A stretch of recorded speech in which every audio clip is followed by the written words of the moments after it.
নমস্কার, আমি উর্না। আপনারা দেখছেন প্যারালাল ঝলক।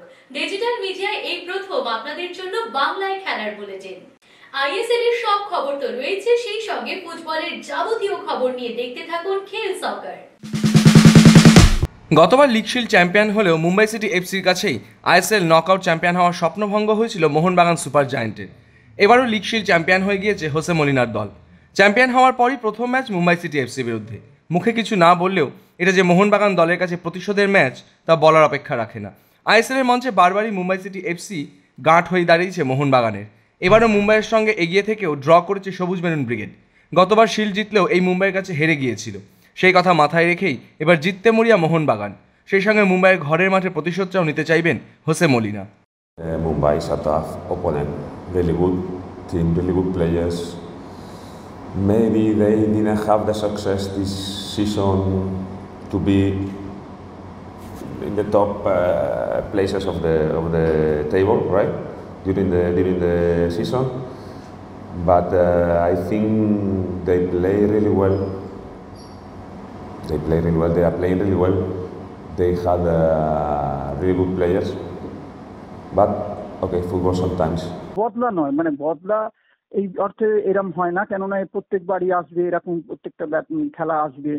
সেখানে তোমাকে এইসব ম্যাচ মানে জিততে পারলে সবচেয়ে ভালো হয়। তাহলে কি হয়, তোমার যে কনসিস্টেন্স ব্যাপারটা এটা থাকে এবং কনফিডেন্স লেভেলটা অনেক বেশি থাকে। তো সেই জায়গা থেকে কনফিডেন্সটাকে বাড়িয়ে রাখার জন্য ম্যাচটা জিতলে সবচেয়ে ভালো হবে। কিন্তু ওই একটাই ব্যাপার আছে, আত্মতুষ্টি যদি বেশি হয়ে যায় তখন কিন্তু সমস্যা হতে পারে। হাবাস জামানায় শিল্ড জিতলেও আইএসএল এ খেতাব হাতছাড়া হয়েছিল মোহনবাগান সুপার জায়ান্টের। এবারও তারা শিল্ড চ্যাম্পিয়ন, কিন্তু কাজ এখনই শেষ হয়নি। ওড়িশাকে হারানোর পরই হোসে মলিনা সেই কথা জানিয়ে দিয়েছিলেন। নকআউট পর্বে নামার আগে এখনও দুটো ম্যাচ খেলবে মোহনবাগান। সেখানে যে হোসে মলিনা দলের শক্তি পরীক্ষা আরও নিখুঁতভাবে দেখে নিতে চাইবেন তা বেশ স্পষ্ট। কার্যত এই দুটো ম্যাচ যে সবুজ মেরুন ব্রিগেডের কাছে আইএসএল এর চ্যাম্পিয়ন হওয়ার লক্ষ্যে প্রধান প্রস্তুতি মঞ্চ তা বলাই যায়। 1 মার্চ মুম্বাই সিটি এফসি বিরুদ্ধে নামবে মোহনবাগান সুপার জায়ান্ট। দলের অন্যান্য খেলোয়াড়দেরও হয়তো একবার ঘুরিয়ে ফিরিয়ে দেখে নিতে চাইবেন মলিনা। সেই সঙ্গে কম্বিনেশনও দেখে নেবেন তিনি। গতবারের পুনরাবৃত্তি যাতে না হয় সেদিকেই বাড়তি নজর রয়েছে এই স্প্যানিশ কোচের। চলতি আইএসএলের প্রথম লেগেই মুম্বাই সিটি এফসির বিরুদ্ধে শুরুর দিকে এগিয়ে থাকলেও শেষ পর্যন্ত সেই ব্যবধান ধরে রাখতে পারেনি মোহনবাগান সুপার জায়ান্ট। 2-2 গোলেই ম্যাচ শেষ হয়েছিল, সেটা আবার ঘরের মাঠে হয়েছিল। এবার অ্যাওয়ে ম্যাচে নামছে মোহনবাগান। এই ম্যাচে যে রক্ষণে ফুটবলারদের ওপর চাপ অনেকটাই বেশি তা বলাই যায়। অতীতের ভুল যাতে আবারও না হয় সেদিকেই এখন হয়তো বিশেষ নজর হোসে মলিনার। যদিও সম্প্রতি শুভাশিসের নেতৃত্বে মোহনবাগান রক্ষণও নিজেদের পারফরমেন্সে নজর কাটছে। ম্যাচের 2 দিন আগে রক্ষণ নিয়ে আত্মবিশ্বাসের সুর শোনা গিয়েছিল আপুইয়ার মুখেও। অতীতের ভুল থেকে শিক্ষা নিয়ে এবার মুম্বাইয়ের তারকাদের মোহনবাগান রক্ষণের ফুটবলাররা আটকাতে পারে কিনা সেটাই দেখার। ব্যাপারটা হয়েছে, মোহনবাগান এটা প্রথম দিকের ম্যাচ ছিল, যখন মোহনবাগান পুরোপুরি সেট হতে পারিনি তখনও। মানে ওটা তখনও মানে যে জায়গাটা মোহনবাগানের পরবর্তী সময় এসছে তখনও একটু ফাম্বলের জায়গায় ছিল। সেই জন্য ম্যাচটা 2 গোলে জিততে তো ড্র হয়ে গেছে। সে ডিফেন্স হোক, মিডফিল্ড হোক, অ্যাটাকার হোক, যেই হোক, মানে টিমটা পুরোপুরি তখনও ছিল না। যেটা আমি আগেও অনেককে বলেছিলাম যে এখনো টিমটা অত্যন্ত ভালো মানের টিম, কিন্তু এখনো মানে ঠিক যায় কন্ডিশনে আসেনি, মানে 100% যে কন্ডিশনে সেটা আসেনি। তো সেই মুম্বাই এফসি ম্যাচটা তখন পড়েছিল, তো তখন এটা ঘটেছিল, 2-2 হয়েছিল, কিন্তু এবং ঘরের মাঠে হয়েছিল। তার মানে বোঝা যাচ্ছে যে ওরাও তো অনেক, কিন্তু মুম্বাই এফসি অনেকটাই পিছিয়ে আছে সব দিক থেকে। কিন্তু কালকে যেহেতু মোহনবাগানের সাথে খেলবে, ওরাও একটা আপ্রাণ চেষ্টা করবে যে চ্যাম্পিয়ন টিমকে যদি কিছু করা যায়। কিন্তু মোহনবাগানেরও একটাই ব্যাপার, ওভার আত্মতুষ্টি আর কি। এটা যদি না হয় তাহলে মোহনবাগান যেভাবে খেলছে যদি একটু ধরে খেলতে পারে তাহলে ঠিক আছে। দারুণ ছন্দে Mohun Bagan super giant. ISL shield জেতা তো হয়েই গিয়েছে, এখন কোচ মলিনার লক্ষ্য আইএসএল কাপ। কিন্তু সবুজ মেরুনকে সাফল্যের চূড়ায় পৌঁছে দেওয়া বাগানের হেড স্যার কি আগামী মরশুমেও দলের দায়িত্ব নেবেন? গত বছরও মোহনবাগানকে আইএসএল শিল্ড জিতিয়েছিলেন আরেক স্প্যানিশ কোচ অ্যান্তোনিও লোপেজ হাবাজ, কিন্তু অসুস্থতার জন্য তিনি কোচের পদ থেকে সরে দাঁড়ান। কিন্তু মলিনার ক্ষেত্রে বিষয়টা সম্পূর্ণ অন্যরকম। সম্ভবত তিনিই পরের মরশুমেও দায়িত্বে থাকতে চলেছেন। আগামী 8 মার্চ বাগান ম্যানেজমেন্টের সঙ্গে বৈঠকে পুরো বিষয়টাই চূড়ান্ত হয়ে যাবে। তবে তার আগে এক নজরে মলিনার পারফরমেন্স কার্ডে চোখ বুলিয়ে নেওয়া যাক। মলিনা কোচ থাকাকালীন 26 ম্যাচে মোহনবাগান জয় পেয়েছে 17টি, ড্র 7, হাত 2টি, গোল করেছে 56টি, গোল হজম করেছে 21টি, প্রতি ম্যাচে পয়েন্ট 2.23 এবং জয়ের হার 65%। সব মিলিয়ে হোসে মলিনার পারফরমেন্স কার্ড যে মোহনবাগানের আত্মতুষ্টির কারণ তা বলাই যায়। জ্যাকসন আরভিন অস্ট্রেলিয়া দলের অধিনায়ক, আর জেমি ম্যাকলারেন জেসন কামিংসদের ভালো বন্ধু। তিনিই নাকি এবার পরতে চলেছেন সবুজ মেরুন জার্সি। পরের মরশুমের জন্য ইতিমধ্যেই এক বড় মাপের ফুটবলারের সঙ্গে কথা পাকা হয়ে গেছে মোহনবাগান সুপার জায়ান্ট ম্যানেজমেন্টের। দুটো বিশ্বকাপ খেলা জ্যাকসন আরভিন কিন্তু অস্ট্রেলিয়ার তারকা ফুটবলার। বিশ্বকাপে কখনো মেসির বিরুদ্ধে আবার কখনো এমবাপের বিরুদ্ধে লড়াই করতে দেখা গেছে তাকে। সেই ফুটবলারই এবার নাকি জেমি ম্যাকলারেনের হাত ধরে আসতে চলেছেন মোহনবাগানে। 2018 আর 2022 দুটো বিশ্বকাপ খেলেছেন জ্যাকসন। 2018-তে ফ্রান্স, ডেনমার্ক, পেরু, আর 2022 বিশ্বকাপে আর্জেন্টিনা, ফ্রান্স, ডেনমার্ক, তিউনেশিয়ার বিরুদ্ধে। আর ক্লাব ফুটবলে ইংলিশ প্রিমিয়ার লিগে 2017 থেকে 20 তিনটে মরশুম খেলেছেন হেল সিটিতে। বুন্দেসলিগায় এফসি সেন্ট পাউলির হয়ে খেলেছেন এ মরশুমে। আবার এএফসি এশিয়ান কাপের সাফল্যও রয়েছে এই অজি মিডিওর। আর যদি মার্কেট ভ্যালু দেখা যায় তাহলে জ্যাকসনের বর্তমান মার্কেট ভ্যালু 16 কোটি টাকা। গত মরশুমে জেমি ম্যাকলারেনকে মোহনবাগান নিয়েছিল 12 কোটি টাকায়। সেই জেমির হাত ধরেই কি তাহলে এবার মোহনবাগানের নতুন চমক হতে চলেছে জ্যাকসন আরভিন? মোহনবাগান এখন সাফল্যের চূড়ায়, কিন্তু মোহনবাগানের ঘরের ছেলে সুব্রত ভট্টাচার্য যে এখন তার প্রিয় দলের খেলাই দেখেন না। কিন্তু কেন?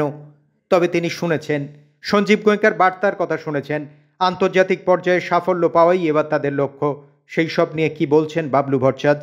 সম্ভব আছে নিশ্চয়ই, কারণ হচ্ছে যে এটা ইন্টারন্যাশনাল কারা খেলবে, কাদের বিরুদ্ধে খেলবে সেটা জানতে হবে, তাহলে বোঝা যাবে। কেননা আজকে ধর যদি বলে যে ইস্ট এশিয়াতে খেলবে, তাই তো পাকিস্তান, বাংলাদেশ, হংকং এইসব নিয়ে হবে খেলা, সেগুলো আলাদা ব্যাপার। কিন্তু যদি খেলা এশিয়ার চ্যাম্পিয়ন হয়ে যেতে হয় তাহলে ভারতের পক্ষে একটু অসুবিধা আছে।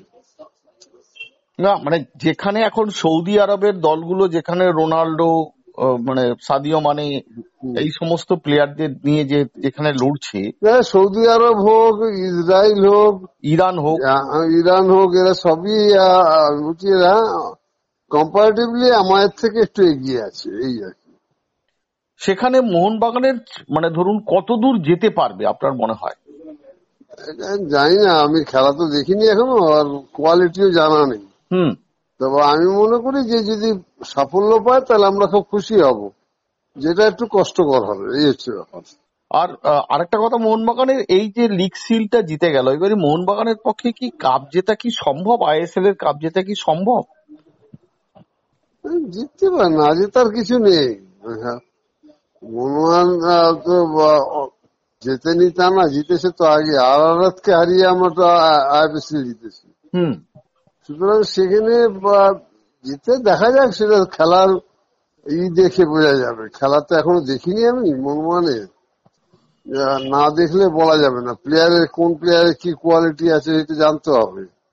না, মোহনবাগানের খেলা তো আপনি এবারে দেখেছেন, মানে এই মোহনবাগানকে নিয়ে আপনার কি মনে হয়? লিগ শিল্ড যেখানে জিতে গেছে, মানে লিগ যেখানে চ্যাম্পিয়ন হয়ে গেছে। না, লিগ চ্যাম্পিয়ন সে তো ভারতবর্ষের না মোহনবাগান নয়, ইসমল কেউ না কেউ হয়েইছে। তাতে তো ভারতবর্ষের ফুটবল এগোয়নি এক ফোঁটা, আর বরং পিছিয়ে গেছে আন্তর্জাতিক ক্ষেত্রে। সুতরাং সেগুলো দেখতে হবে যে ইচ্ছে যদি সেরকম ভাবে মানসিক ভাবে তৈরি করতে পারে তাহলে হয়তো কিছুটা রেজাল্ট করলেও করতে পারে।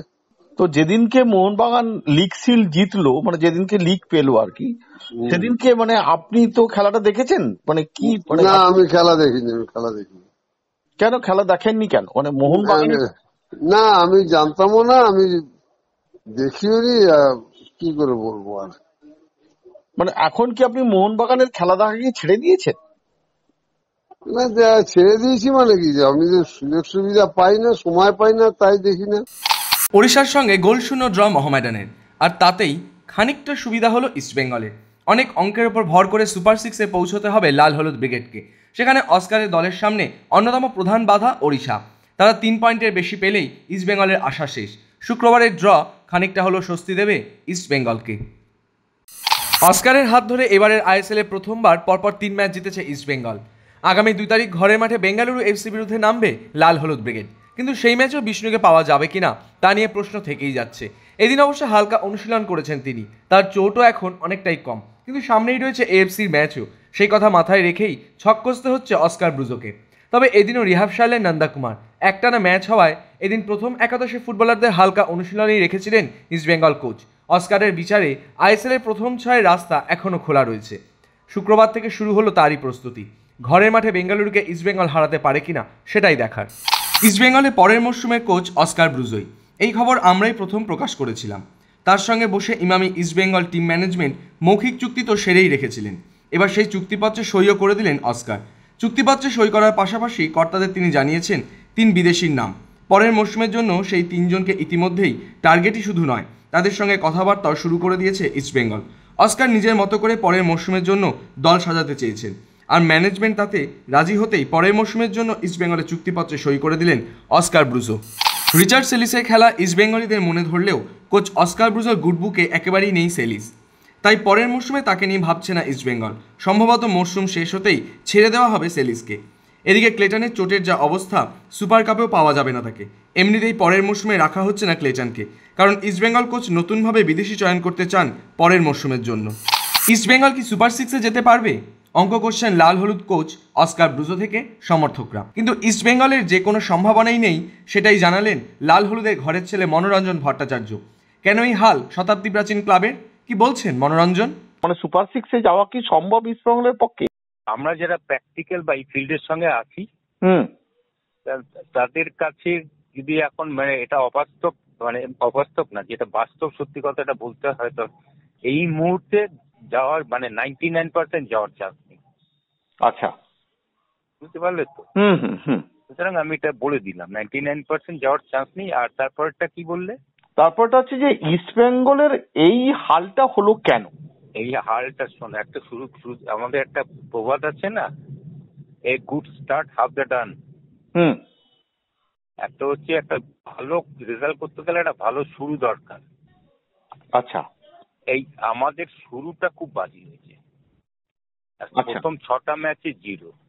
এই শুরুটা এর আগে যে কোচ ছিল কোয়াদ্রাস, সময় দেখো আমি কোচের ব্যাপার নিয়ে একটা মানুষ এখন নেই, সে ছেড়ে অনেকদিন আগে সে চলে গেছে, তার সম্বন্ধে আমি, কিন্তু আমার টিমটার যে কোনো কারণেই হোক তখন টিমটাকে খুব আনফিট লাগছিল।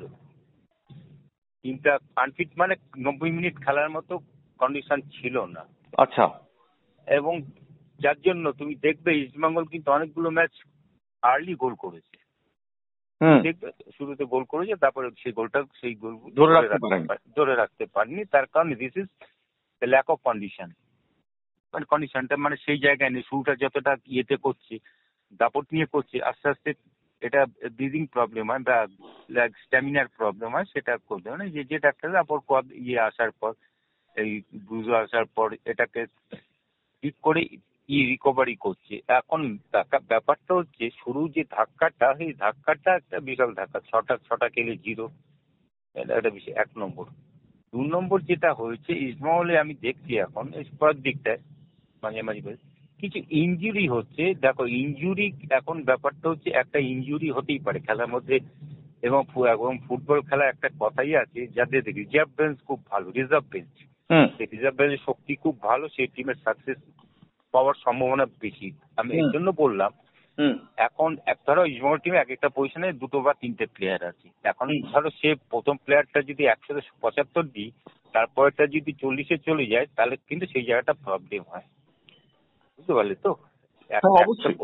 সেই জন্য আজকে ইস্টবেঙ্গলের এই জায়গাটা এসছে। তারপর কিছু ক্রুশিয়াল ম্যাচ, কিছু ক্রুশিয়াল প্লেয়ারের ইনজুরি একটা ফ্যাক্টর হয়ে গেছে, এবং এই জায়গাটা থেকে আর কামব্যাক করতে পারেনি।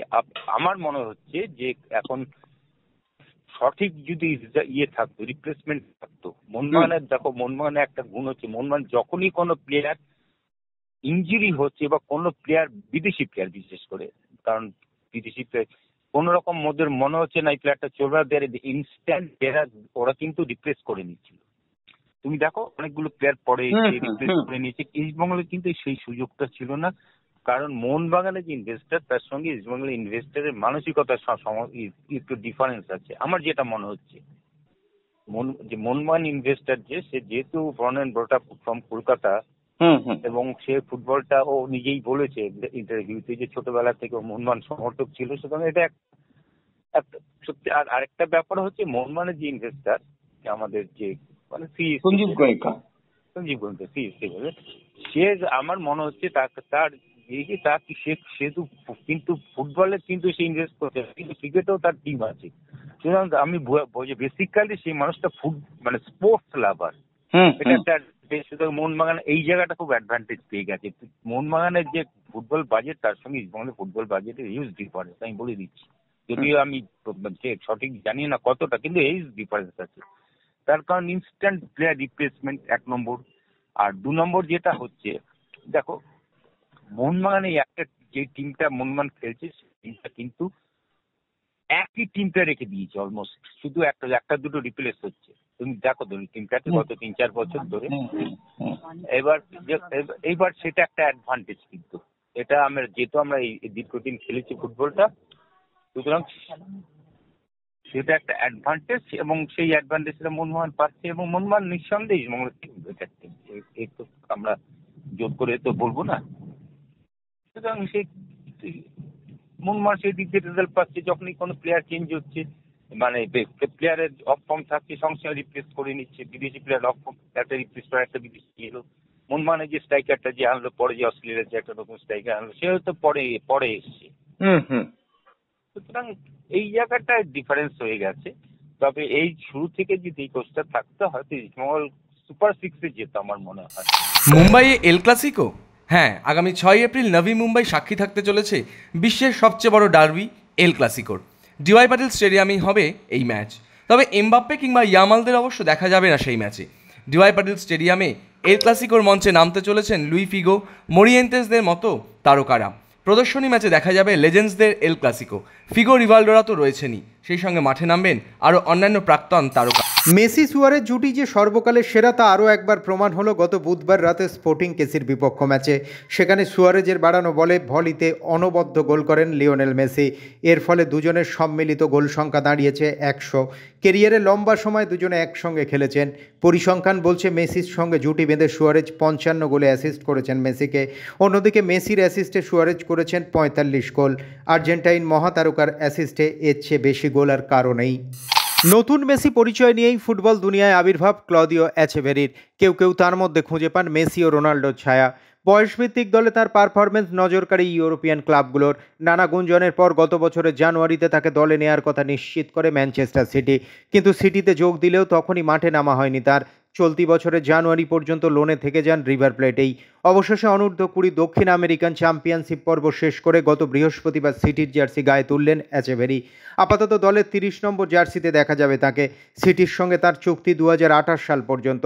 এখন দেখার এচেভেরিকে পেয়ে চলতি মরশুমে সবচেয়ে বাজে সময় কাটানো সিটি কোচ পেপ গুয়ার্দিওলার ভাগ্য ফেরে কিনা।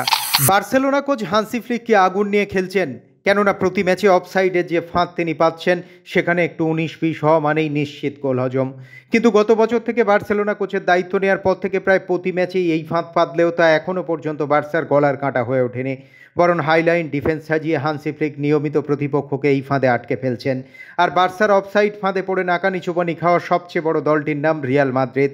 লা লিগায় এল ক্লাসিকোর প্রথম লেগে রিয়ালকে 12 বার অফসাইডে ফেলে রীতিমতো কাঁদিয়ে ছেড়েছিল হান্সি ফ্লিকের দল। তবে এই বিশেষ কৌশল বাস্তবায়নের জন্য দলের রক্ষণভাগের খেলোয়াড়দের মধ্যে সমন্বয় থাকাটাও জরুরি, যা বার্সা ডিফেন্ডাররা ভালোই রপ্ত করেছে। গত সোমবার সুপার লিগে গালাতাসারাইয়ের মুখোমুখি হয়েছিল ফেনেরবাচ। সেখানেই গোলশূন্য ড্র হওয়ার পর ম্যাচ শেষে ফেনেরবাচ কোচ হোসে মরিনো প্রতিপক্ষ দলের কোচ, ফুটবলার এবং রেফারিদের উদ্দেশ্যে বিতর্কিত মন্তব্য করেন। তারই শাস্তি ঘোষণা করল তুরস্ক ফুটবল ফেডারেশন। মরিনোকে আগামী 4 ম্যাচের জন্য সাসপেন্ড করার পাশাপাশি আর্থিক জরিমানাও করা হলো। ভারতীয় ও আন্তর্জাতিক ক্রিকেটের যাবতীয় খবর নিয়ে আমাদের বিশেষ সেগমেন্ট লে ছক্কা।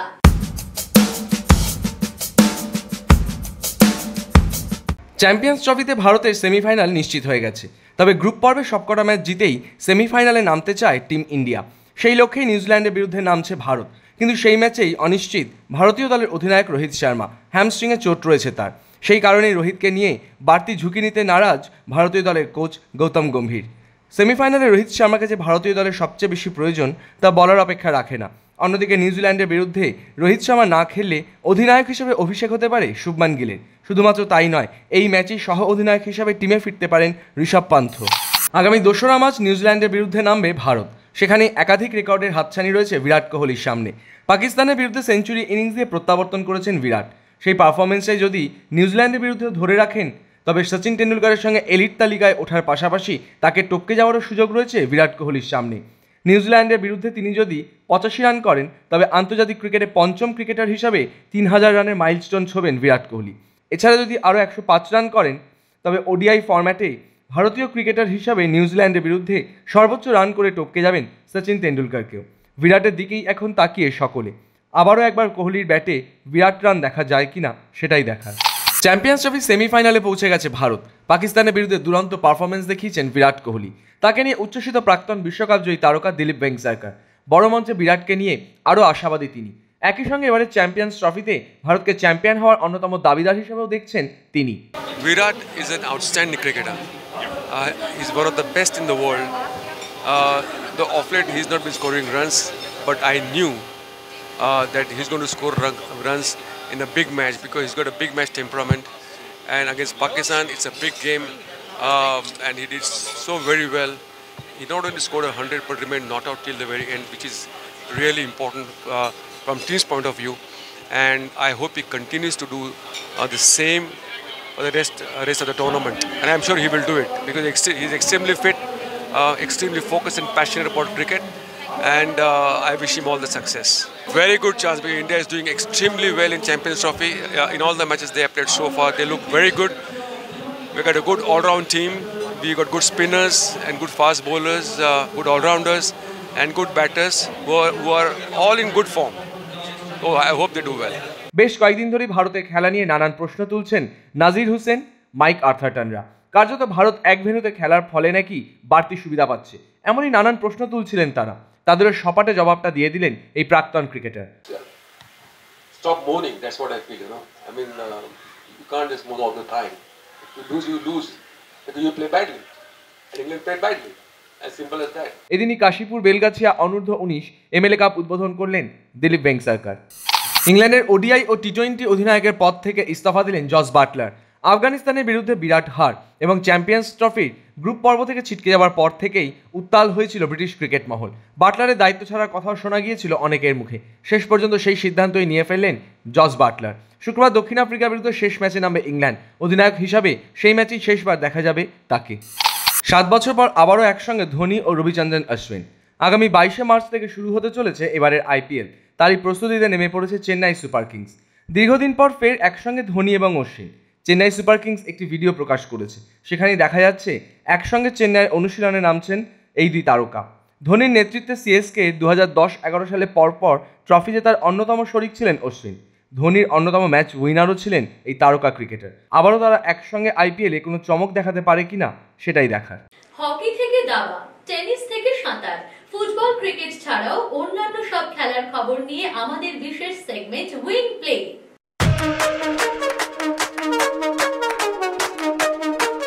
জাতীয় গেমসে জিমন্যাস্টিক্সের ফ্লোর এক্সারসাইজ বিভাগে বাংলাকে সোনা এনে দিয়েছিলেন দক্ষিণ 24 পরগনার মেয়ে প্রণতি দাস। কিন্তু এই সাফল্যের পরও 26শে ফেব্রুয়ারি থেকে দিল্লিতে শুরু হওয়া বিশ্বকাপ ট্রায়ালে ব্রাত্যই থেকে গেল বাংলার এই মেয়ে। এমনকি তার বাদ পড়ার কারণও সুস্পষ্টভাবে জানাননি ফেডারেশন কর্তারা, যা নিয়ে হতাশ প্রণতি। একরাশ অভিযোগ ছুড়ে দিলেন কর্তাদের বিরুদ্ধে যে আমি কেন ক্রাইটেরিয়ায় পড়ছি না বা কিছু। এটা জিএফআই দের আমি বুঝি না কি রুলস বা রেগুলেশন। আমি অ্যাজ এ প্লেয়ার আমি যতটা পারফর্ম করার চেষ্টা করেছি, পারফর্ম করেছি, তারপরে আমার নাম আসেনি। কিন্তু তারপরে যতটা ফাইট করার মানে আমি কেন নেই বা কিছু যতটা আমার পক্ষে করার, সবার কাছ থেকে ডিসিশন নিয়ে যে কি করা উচিত, কোথায় মেল করা উচিত, কার সাথে কথা বলা উচিত, আমরা জিএফআই এর সাথেও সেই ব্যাপারে কথা বলেছি, কিন্তু তারা কোনো উত্তর দেয়নি। এতে আমাদের প্লেয়ারের আর কিছু করণীয় নেই, কি বলবো আমি। শুধুমাত্র বিশ্বকাপ ট্রায়ালে নয়, এর আগেও কমনওয়েলথ গেমস এমনকি এশিয়াডের দল থেকেও বাদ দেওয়া হয়েছিল প্রণতিকে। ফেডারেশনের উচ্চপদস্থ কর্তারা নাকি হুমকিও দিয়েছিলেন, মুখ খুললেই চিরতরে বন্ধ হয়ে যাবে জাতীয় দলের দরজা। প্যারালাল স্পোর্টসের কাছে তেমনই অভিযোগ করলেন প্রণতি দাসের স্বামী। ব্যাপারটা কমনওয়েলথ গেমস এর এতেও হয়েছে। কমনওয়েলথ গেমসে যে বার্মিংহামে যে কমনওয়েলথ গেমস হলো এবং তারপরে যে আপনার এশিয়ান গেমস হলো, সেইখানেও সেম জিনিস হচ্ছে। তখন হয়তো অ্যাকচুয়ালি ব্যাপারগুলো ফোকাস হয়নি। ওকেও ভিতর থেকে বলা হয়েছে যে তুমি কোনো রকম ভাবে মুখ খুলবে না, তুমি কোনো রকম ভাবে মুখ খুললে কিন্তু ফিউচারে তোমাকে আর ইন্ডিয়ার টিমের দরজা বন্ধ হয়ে যাবে। কেন এইটা বারবার প্রণতির ক্ষেত্রে ঘটছে কেন? এটা একমাত্র তারাই বলতে পারবে। আমি দেখুন, আমি ব্যাপারগুলো অ্যাকচুয়ালি ওর খেলার স্পোর্টিং গুলো দেখে আমি ব্যাপারগুলো আমি ওর থেকে শুনি বা আমি ওকে যতটা সম্ভব গাইড করার চেষ্টা করি। কারণ একটা মিডিয়ার সামনে মুখ খোলাও একটা ব্যাপার, যে মুখ খুললেই তো হলো না, তাকে তো একটা সেটার নিশ্চয়ই একটা ব্যাকিং থাকতে হবে, যে আমার স্কোর থাকতে হবে। আমি তো ওর এখন ন্যাশনাল গেমস এর স্কোর আছে, সেই জন্য এখন পারফরমেন্স ভালো করেছে, সেই জন্য এখন ফোকাস হচ্ছে। কিন্তু তখন কমনওয়েলথ গেমস থেকে এটা চলছে। কমনওয়েলথ গেমস এর সেম জিনিস হয়েছিল ওর সাথে। তখন ওকে, আমি নাম নিচ্ছি না, কমনওয়েলথ গেমসে তখন ভিতর থেকে বলা হয়েছিল যে উপর মহল থেকে এসেছিল যে তুমি কোন রকম ভাবে কোনো কথা বলবে না। প্রয়াত হলেন এক সময়ের বিশ্বের অন্যতম সেরা দাবাড়ু বরিস স্পাসকি। মৃত্যুকালে তার বয়স হয়েছিল 88 বছর। মাত্র 18 বছর বয়সে গ্র্যান্ড মাস্টার হয়েছিলেন রাশিয়ান এই দাবাড়ু। তার সময়ের অন্যতম সেরা প্রতিভা বরিস 1969 সালে দাবার বিশ্ব চ্যাম্পিয়নশিপ জিতেছিলেন। 1972 সালে আমেরিকার ববি ফিশারের বিরুদ্ধে খেলেছিলেন বিশ্ব চ্যাম্পিয়নশিপ ম্যাচ। যদিও সে ম্যাচে ফিশারের কাছে হেরে যান বরিস, কিন্তু দুই দেশের উত্তেজনাময় রাজনৈতিক লড়াইয়ে এই ম্যাচ সাড়া ফেলেছিল গোটা বিশ্বে। 2008 সালে মারা যান ফিশার। এবার চলে গেলেন তার এক সময়ের প্রতিদ্বন্দ্বী কিংবদন্তি দাবাড়ু বরিস স্পাসকিও। তার মৃত্যুতে শোকস্তব্ধ বিশ্ব দাবামহল। খেলার মাঠে খেলার খবরের বাইরেও উঠে আসে নানা রকমের মন্তব্য, আর সেই সব মন্তব্যের কোলাজ নিয়ে আমাদের বিশেষ সেগমেন্ট থ্রো ইন। ওয়াসিম আকরমের মতো বড় ক্রিকেটাররা খালি কথা বলে যাচ্ছে আর আশপাশের লোকজন হাসছে। যান নিজেদের দেশে ফিরে গিয়ে ক্যাম্প আয়োজন করুন। ক্রিকেটে ভারত যে পাকিস্তানকে অনেকটাই পেছনে ফেলে দিয়েছে সেই বিষয়ে কোনো সন্দেহ নেই। পাকিস্তান ক্রিকেট শেষ হয়ে গিয়েছে। আমার মনে হয় বোর্ড যেভাবে চালানো হচ্ছে এটা একটা বড় কারণ। তারা কেউই ক্রিকেটার নন, সেই কারণেই তারা জানে না কিভাবে এগোতে হবে। প্যারালাল ঝলক আজ এ পর্যন্তই। আপনাদের জন্য প্যারালাল ঝলক প্রতিদিন রাত 10টায়। খেলার জগতের সেরা প্যাকেজ নিয়ে দেখতে থাকুন প্যারালাল ঝলক।